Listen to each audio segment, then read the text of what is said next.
Proses rekapitulasi suara terus berlangsung di gedung KPU di sisa 3 hari sebelum batas waktu penetapan hasil pemilu pada 20 Maret mendatang. Bagaimana dengan perkembangan rekapitulasi suara di KPU akan kita tanyakan langsung pada jurnalis Kompas TV Valencia Triksi di gedung KPU Jakarta.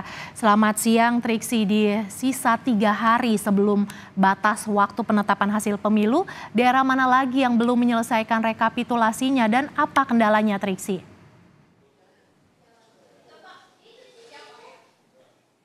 Ya, Mercy dan juga saudara, masih ada 6 provinsi lagi yang masih akan dilakukan rekapitulasi. Rencananya memang hari ini dijadwalkan adalah Provinsi Papua Tengah. Tadi kami mau konfirmasi kepada salah satu komisioner KPU yakni Idam Holik yang menyampaikan akan ada dari Papua Tengah ini tiba pada sore hari. Jadi memang terkait dengan waktu kapan kemudian terkait dengan rekapitulasi Papua Tengah akan dilakukan untuk waktu tepatnya, apakah di sore hari, apakah di malam hari, ini nanti menunggu kepastian dari pihak komisioner pemilihan umum maupun juga dari pihak saksi dan juga dari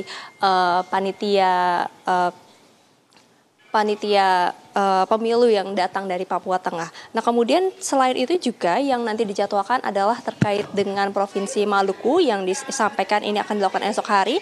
Lalu ada juga dari Papua Pegunungan dan juga Papua Barat Daya serta Papua. Selain itu juga yang masih tersisa adalah satu provinsi di Jawa Barat yang memang ini belum dilakukan rekapitulasi lantaran masih ada satu kabupaten yang belum selesai melakukan rekapitulasi, yakni adalah tingkat Kabupaten Bekasi. Setidaknya disampaikan ada 1.222 TPS di kabupaten tersebut, sehingga ini juga memakan waktu yang cukup lama atau cukup panjang.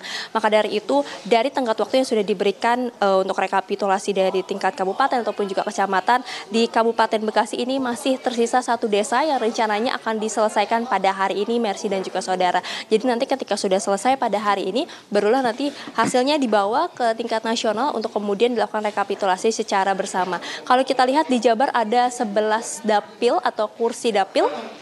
Maksud kami ada 11 dapil yang nanti harus direkapitulasi oleh KPU. Jadi setidaknya ini memakan waktu yang cukup panjang seperti yang waktu itu sudah dilakukan di dapil Jawa Timur yang juga ada 11 dapil. Nah, kemudian selain itu juga yang masih dinantikan adalah terkait dengan rekapitulasi dari luar negeri, yakni dari Kuala Lumpur, Malaysia, karena kita melihat ada pengulangan ataupun juga pemungutan suara ulang yang dilakukan lantaran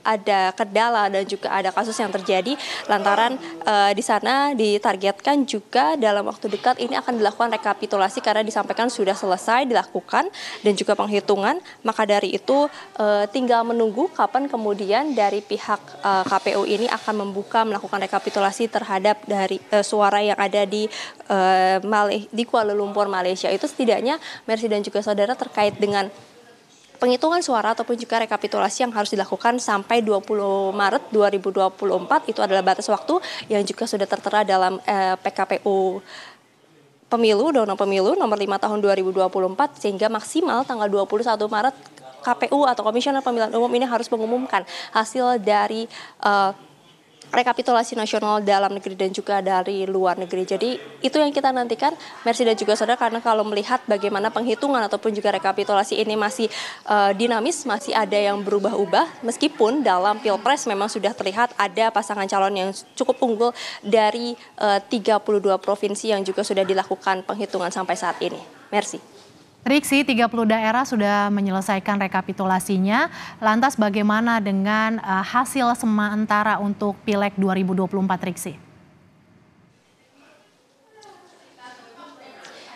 Ya, kalau terkait dengan Pileg memang masih berubah-ubah, masih dinamis sekali, Mercy dan juga saudara. Kalau kita melihat bagaimana posisi ataupun juga suara dari partai-partai ini mengikuti dari kuatnya atau lumbung suara dari masing-masing partai. Seperti misalnya kalau kita melihat dari 2 provinsi yang dimenangi ataupun juga diungguli oleh pasangan calon nomor urut 1 Anies Baswedan dan juga Muhaimin Iskandar, yakni di Aceh dan juga Sumatera Barat. Nah, kalau kita melihat dari Sumatera Barat terlebih dahulu, Mercy dan juga saudara, bagaimana di Sumatera Barat ini yang unggul justru adalah partai-partai yang memang berkoalisi ataupun juga mengusung pasangan calon nomor urut 1, yakni ada dari PKB, lalu kemudian juga disusul oleh Gerindra, PDIP, dan juga Golkar. Lalu kemudian juga kalau misalnya kita melihat dari Aceh pun juga yang unggul ini adalah PKS, maksud kami yang unggul adalah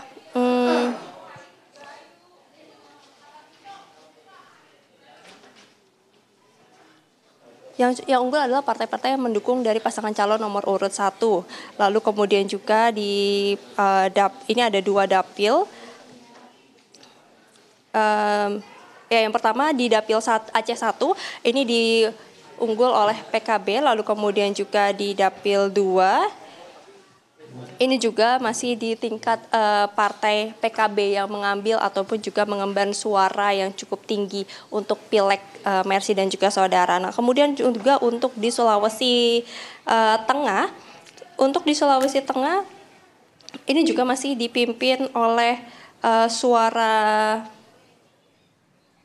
Partai Golkar dan juga kemudian diikuti oleh Partai Gerindra. Nah, mengingat juga di Sulawesi Tengah ini dari pasangan calon nomor urut 2 Prabowo Subianto dan juga Gibran Rakabuming Raka ini memakan ataupun juga meraup suara yang cukup besar dalam Pilpres atau rekapitulasi Pilpres Provinsi Sulawesi Tengah yang dilakukan pada kemarin atau hari Sabtu.